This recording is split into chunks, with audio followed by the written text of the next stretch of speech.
Terence Crawford, he ain't playing around. Immediately after Canelo Alvarez surprisingly went 12 rounds with Edgar Berlanga, Terence Crawford, who attended the UFC fight with Turki Al-Sheikh, he reacted to Canelo Alvarez's win, and this is what he had to say. We're here at the Spear. You feel me?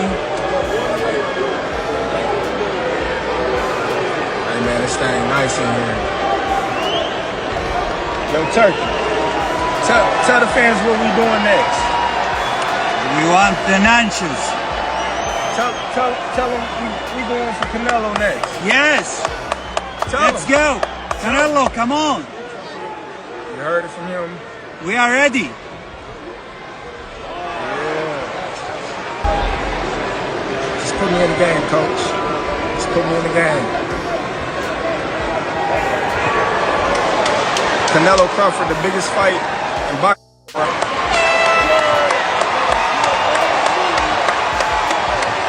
get ready for the main event, y'all. But we stay ready, though. We stay ready. That way we don't gotta get ready.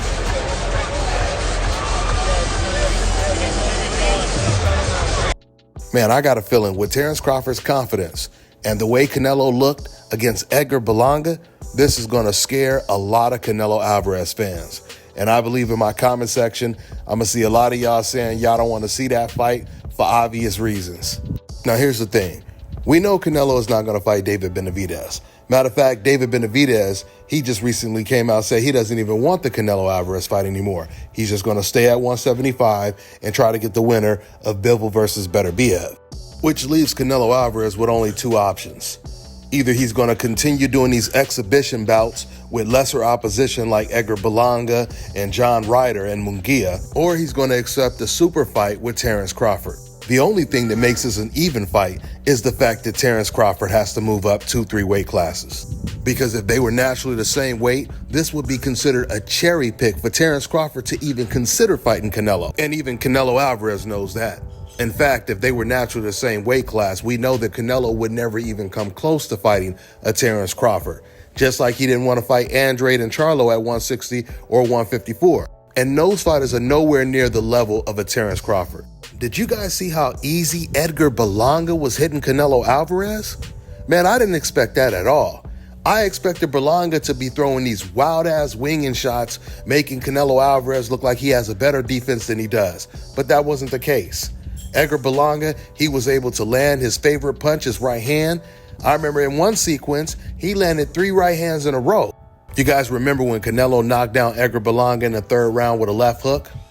Well, if you notice, after he landed that left hook, he never landed that left hook again when he had Berlanga on the ropes. And you have to attribute that to Edgar Berlanga's surprisingly good defense. This fight further exposed Canelo Alvarez's limits and his flaws. Compared to Terence Crawford and many other fighters like a Gervonta Tank Davis, compared to those fighters, Canelo Alvarez has a low boxing IQ because he should have figured out a way to knock out Edgar Berlanga, especially considering the fact that he had already knocked him down.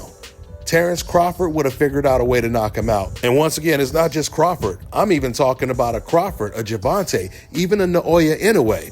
Once they smell blood, once they hurt their opponents, they will get them out of there. This is the 3rd opponent that Canelo Alvarez knocked down. He knocked down Munguia, he knocked down John Ryder, and now he knocked down Edgar Berlanga.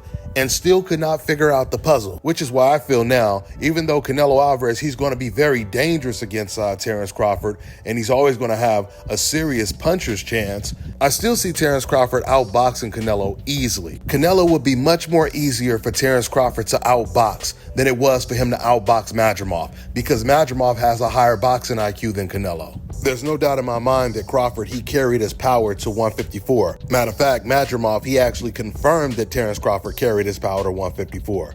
He was impressed with Crawford's power. That's what he said after the fight. And that's the reason why Madrimov was so cautious in the fight, didn't really let his hands go, because he was so worried about getting caught with a counter and getting knocked out, despite being the naturally bigger man.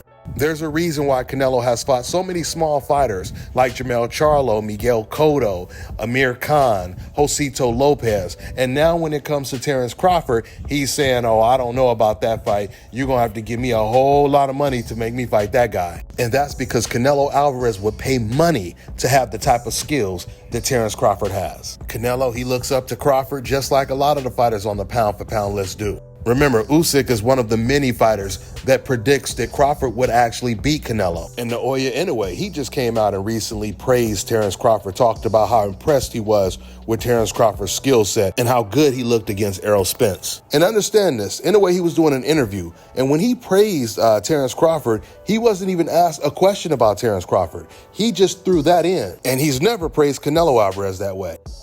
So my point once again is Canelo Alvarez, he feels the same way about Crawford as all the other boxers do. With that being said, I'm gonna wrap this video up. That's all I got for now, guys. I'm on to the next one. All right, now check this out, guys. If you're looking to repair eczema scars, burns and bruises, dark spots and blemishes, fever blisters, diabetic ulcers, this right here is the perfect product for you guys. It's called Elo Diki Face and Body Oil. Athletes and top-ranking boxers, they're also using it after training to reduce swelling, inflammation, and to ease the pain. So get yours today. Go to elodiki.com, like them on Facebook, and follow them on Instagram.